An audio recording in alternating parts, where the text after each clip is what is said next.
Are you a first-time cruiser living in New York City? I have 6 options for you.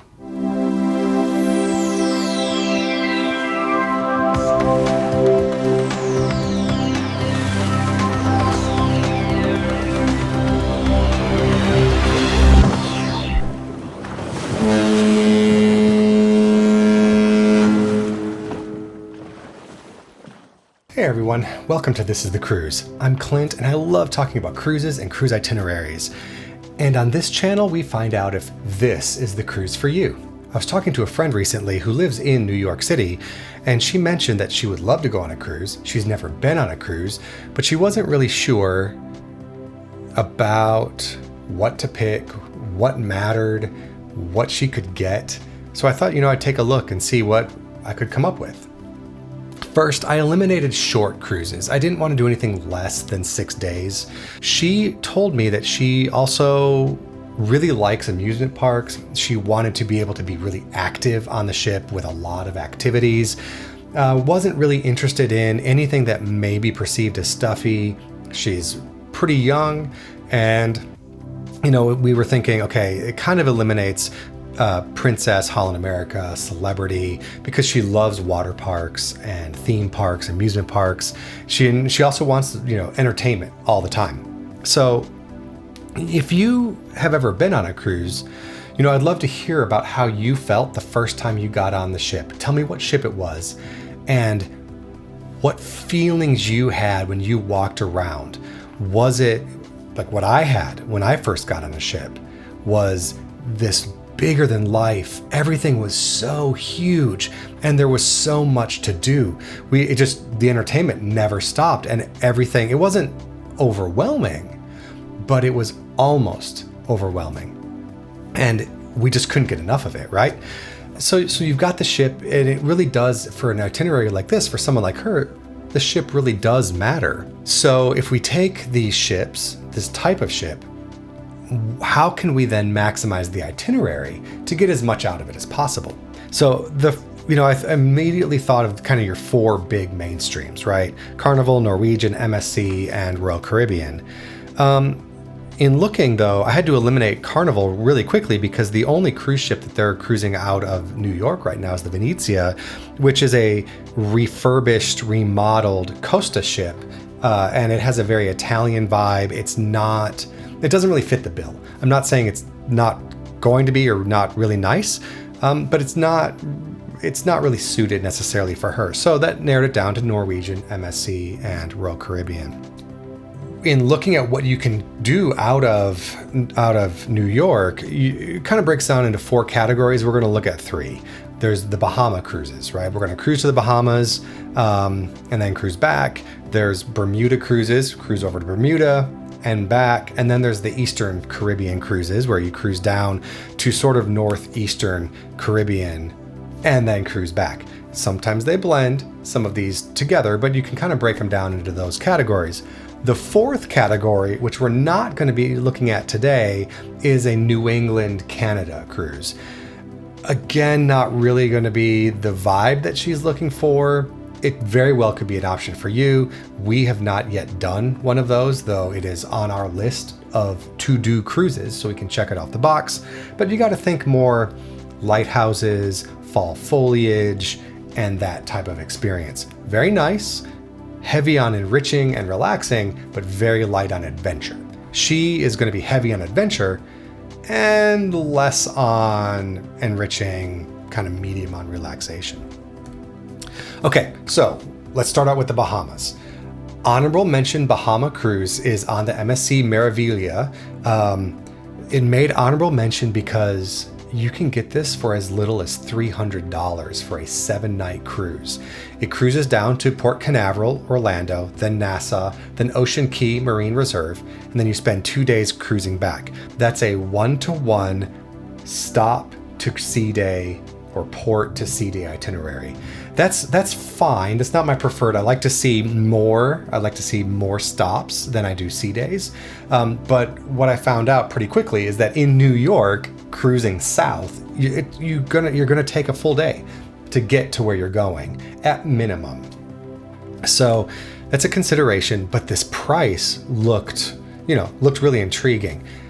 The downsides of this: one, so many of these out of New York stop in Port Canaveral. Port Canaveral is the busiest cruise port in the world, recently passed Miami. There's essentially 3 things to do. You can go to the beach, which aren't the best Florida beaches, but they're a beach. You can go to Port Canaveral, which that's what I would do. But that's kind of a once and done sort of thing.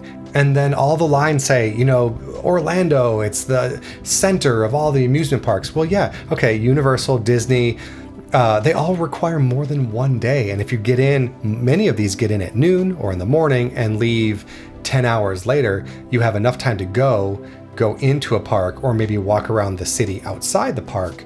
And that's it. I mean, it's not enough time in Orlando. So if you're going to go to Orlando, if that's one of the key destinations, then just go to Orlando and stay there. It's the parks are expensive, but it's not expensive to stay in Orlando.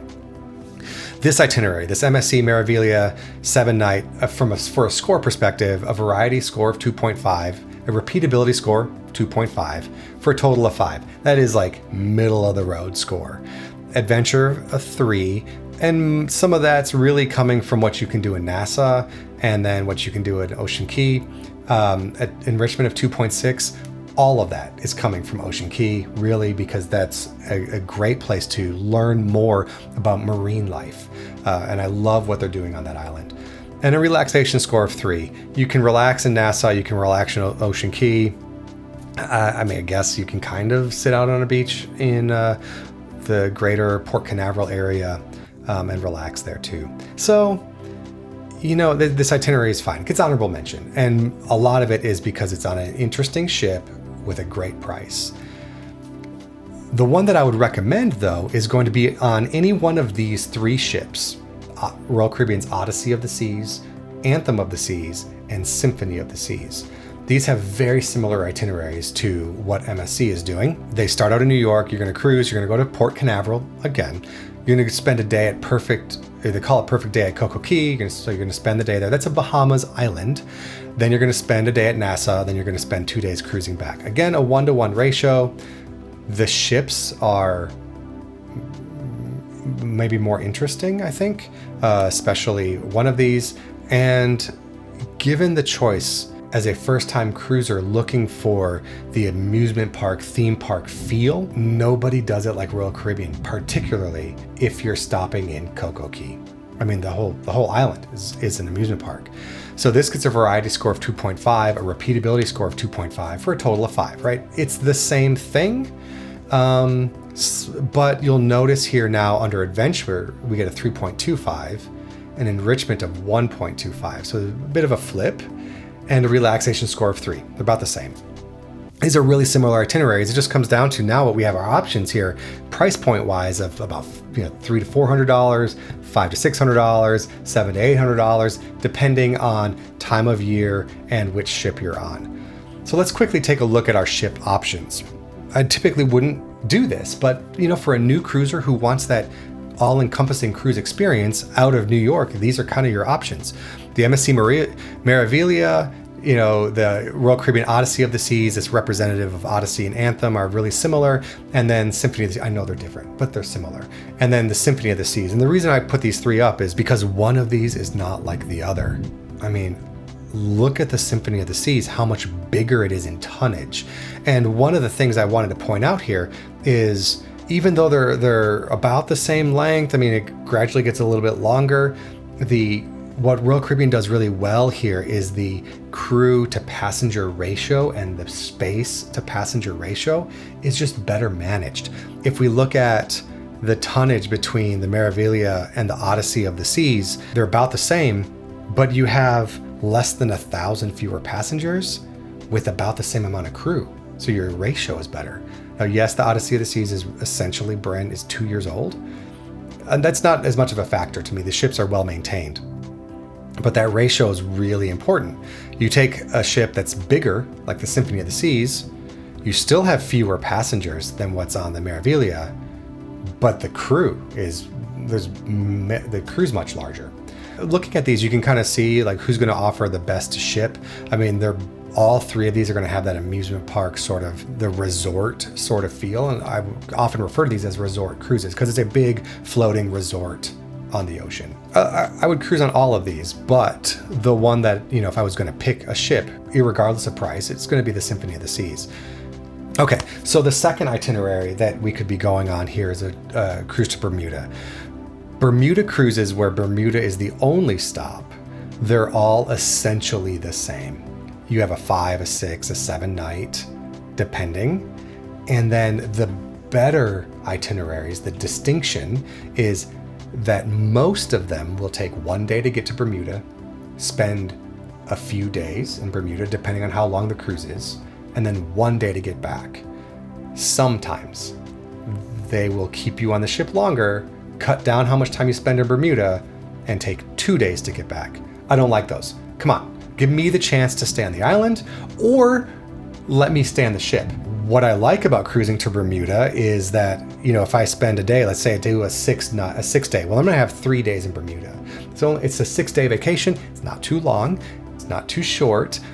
I'll spend a day cruising, spend 3 days in Bermuda, and then spend a day cruising back. And because I'm on the island, many people will be getting off the ship. So if there's something that I want to do on the ship while we're in port, is the best time to do it because there are fewer people on the ship. The MSC Meraviglia does this itinerary. Royal Caribbean Liberty of the Seas does this itinerary. And then Norwegian has a couple of ships that do this itinerary. I'm going to recommend the Norwegian Breakaway. It's a 7-night. They've got great solo cabins, and they've got a whole area designed for solo travelers. These range between $400 and $800 a person, but because the itinerary is the same, it's just how many days are we spending in Bermuda. I'm going to give this a variety score of 1. We have 1 stop. A repeatability though of 4, and that's because Bermuda gets a repeatability score in of itself of 4 for a total of 5. It sounds like middle of the road, but I would take this over paying money to go to Orlando. An adventure score of 4. Bermuda has tons of stuff to do that's full of adventure, particularly when you get in the water. An enrichment score of 3, amazing history in Bermuda, with a relaxation score of 3, great beaches again in Bermuda. So Bermuda's an incredible destination, and you can cruise for a day, spend 3 or 4 days vacationing in Bermuda, and cruise for a day back, and all of your travel is taken care of for you. You unpack once. Great opportunity, great option here. Let's quickly look at the ships. Again, we looked at the Meraviglia. The Norwegian Cruise Line Breakaway is a little smaller in comparison. I personally cruised on the Liberty of the Seas, and even though there was 3,500-ish passengers, I never once felt like it was crowded. They do such a good job of moving passengers around. It is the oldest of these ships, though it has been sort of redesigned to have more of that resort feel with more rides and things. I mean, we were ice skating in the Caribbean on that ship, in an ice skating rink. Who gets to ice skate in the Caribbean? So you can do it on the Liberty of the Seas. Breakaway has great rides, great stuff to do as well, and a really nice ship, though you can see it's a little smaller, a little bit more passenger capacity, a little bit more of a party vibe, but again, they have that whole solo section here as well. So, definitely a really solid consideration. So we'll move on to our third option, and this is cruising to the Eastern Caribbean. I do want to I may do another version of this itinerary in another video, but I'm going to kind of go through these. Here's the problem with doing an Eastern Caribbean out of New York. They essentially start at 9 days. That's fine if you like cruising. If you don't know if you like cruising, it gets hard to recommend a 9-day cruise because about halfway through, if you're not enjoying yourself, first off, I don't know how you couldn't be enjoying yourself, but if you're not enjoying yourself, then you're kind of stuck and having to ride it out till you get home. I would be surprised, but it'd be hard for me to recommend a 9+ day cruise out of New York for a first-time cruiser who doesn't really know. However, that being said, I have 3 options here. First honorable mention is on the Norwegian Prima. It's a brand new ship, spends 2 days cruising, goes to Puerto Plata, San Juan, St. Kitts, St. Thomas, Tortola, cruising, and then you actually do get to go up to Bermuda, and then you go back to New York. So here we've got a 3-day port to 2-day sea ratio, a 3 to 2 ratio. I like that. We're spending more time in ports than we are cruising, but we're on a great resort ship. It's brand new.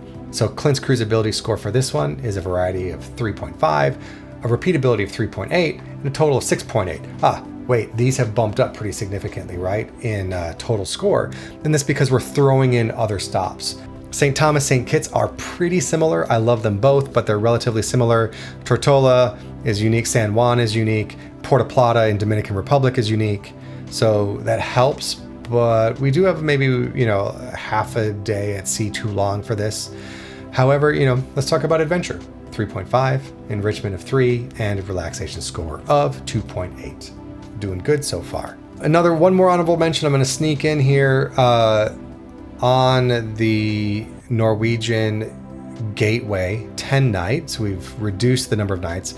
It's a 5 to 4 ratio of stops to sea days. So that's one too many. We're going to cruise to King's Wharf in Bermuda, spend a day cruising, then go to St. Martin, St. Thomas, San Juan, Puerto Plata.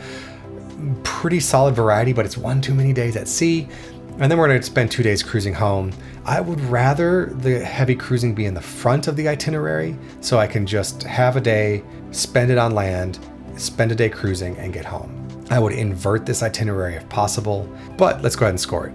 Clint's cruisability score of 3.25, repeatability of 3.8 for a total of 6.8.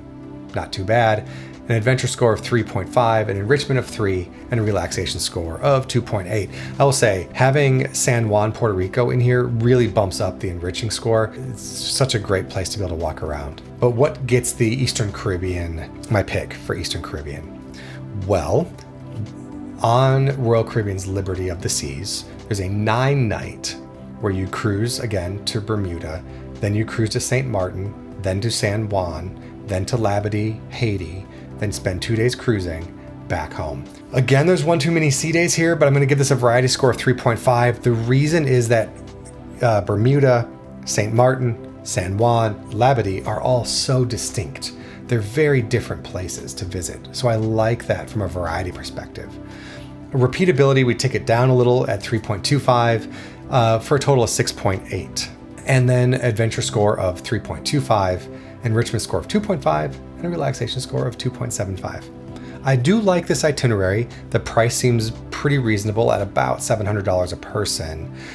It's on a really nice ship that I've personally been on before, so I can recommend it. The downside is, again, we've kind of crossed that threshold of 9 nights. So we have some decisions to make there. We'll get to that in a second. Let's quickly look at the ship comparisons between these three. The Norwegian Prima, it's brand new as of last year. It's a little smaller. I like that they went a little smaller personally, but they kind of keep the passengers up a little bit, particularly when you're looking at what Royal Caribbean's doing. But it's new. It has all the new bells and whistles. So, I think it's safe to recommend it. I mean, I wouldn't hesitate to be on the Prima. I'm going to get to Clint's picks, but before we do, I want to thank you so much for watching the video, making it this far. I really appreciate it if you like and subscribe. Hit that notification bell so you don't miss when a new video comes out. And if you have any ideas, if there's anything that you would like me to review, any itineraries that you're thinking about doing, and have a scenario like this where, okay, this is how I would want to cruise. What itineraries would you recommend? Let me know in the comments below. I'll dig into it and I'll do a video for you. If you just want to get out and you just want to cruise, I think, cruising to the Bahamas, if it's your first time, is not bad. I don't love that we're going to Orlando. I'm not a huge fan of Nassau, but it is okay. So I would go personally for a first-time cruiser on the Odyssey of the Seas. 7 nights at $560, $600 a person. I would be concerned about recommending MSC for that first-time cruiser. Maybe it's going to be okay, but the problem is maybe. I can say with confidence that on Royal Caribbean Odyssey of the Seas, it's going to be spectacular. And the problem is that you might get hooked, right? Then you can go on MSC and you'd be like, oh, okay, this is why it's different. And you sort of have a baseline to compare it to. If you're all in, if you're going to do it big, you're just going to jump in and you're going to go for the gusto, then I'm going to go on the Liberty of the Seas Royal Caribbean, that 9-night.